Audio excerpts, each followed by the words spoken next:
要想了解美国罗斯福时期的价值观，就需要看1937年迪士尼版的白雪公主，因为当时的白雪公主是真的白。1934年，迪士尼创始人华特决定制作一部长篇动画。1917年前后，10几岁的华特还在堪萨斯城送报时就看过真人默片版白雪公主。多年以后，他决定把这个欧洲流传多年的老童话重新画一遍。当时美国动画电影最成熟的玩法还是几分钟一集，突然做成80多分钟，意味着动画师、背景、音乐、摄影、故事和预算全部跟着膨胀。以前是画一只老鼠折腾7分钟，现在华特准备带着整个公司陪一个公主折腾3年。外界很快觉得这事不太靠谱，因为小孩子愿意看卡通，不代表成年人愿意做1个多小时。更何况美国此时还没有真正走出大萧条，美国的消费正是最低迷的时刻。但华特真正看重的恰恰也是这个时代，因为白雪公主讲的表面上是公主、魔镜和7个小矮人，扒开以后却是一个非常简单的故事。一个原本有家的人突然失去安全，被赶进森林，变得一无所有，然后重新找到住所，重新劳动，重新认识一群能够互相照顾的人，再一点点把生活拼回来。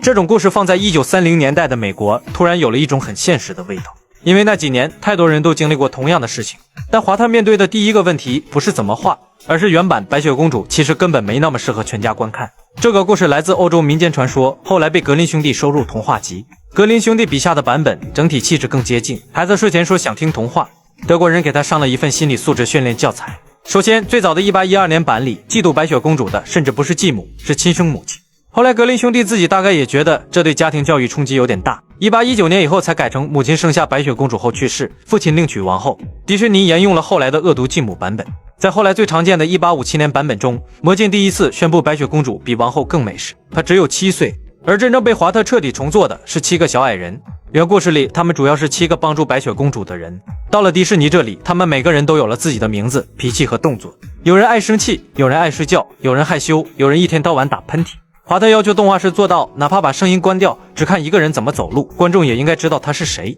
于是7个剧情工具人突然变成了7个真正的人物。这一改非常关键，因为白雪公主虽然叫白雪公主，真正负责让观众笑、让观众产生亲近感的大量戏份都落在这7个普通劳动者身上。他们每天去矿山上班，下班回家吃饭，会偷懒，会吵架，会害羞，也会一起保护一个突然闯进家里的陌生女孩。而白雪公主也不再只是等待王子救援的公主，她失去原来的生活后，进入小木屋整理房间、做饭、照顾大家，然后重新建立起一个可以生活的地方。革命童话的白雪公主更强调嫉妒会受到惩罚，而迪士尼版本的更强调一个人失去原来的生活以后，怎样靠劳动、善意和互相帮助，把日子重新拼起来。而这恰恰非常适合1930年代的美国。白雪公主被华特重新改写，而彼时的罗斯福也在改写美国。他在改写普通人倒霉以后，到底该不该全靠自己？1929年大萧条爆发以后，很多美国人第一次发现，人生有时候不是努力就有回报。你认真上班，工厂照样能关；你老实存钱，银行照样能倒；你什么坏事都没干，第二天也可能突然失去工作和房子。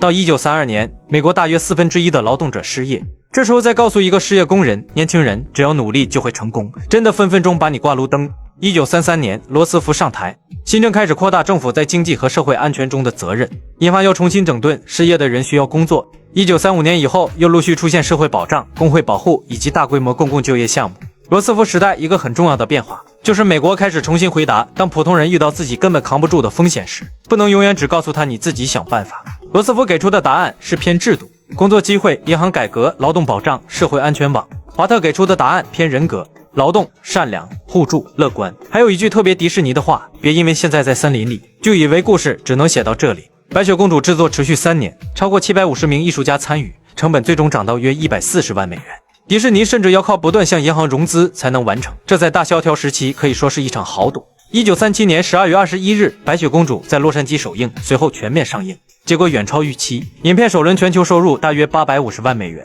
一度成为当时票房极高的电影之一。华特拿这笔钱还债，扩建公司，还准备继续拍《木偶奇遇记》、《幻想曲》和《小鹿斑比》。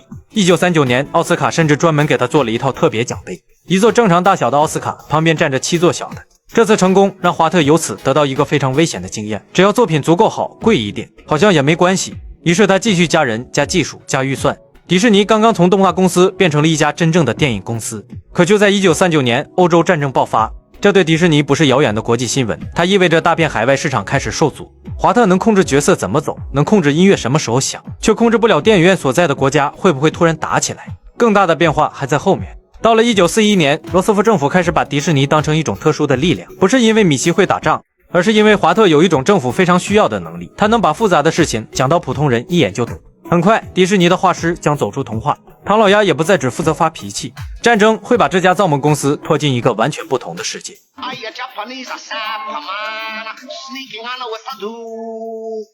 Just a Japanese Superman, I'm a little crazy too.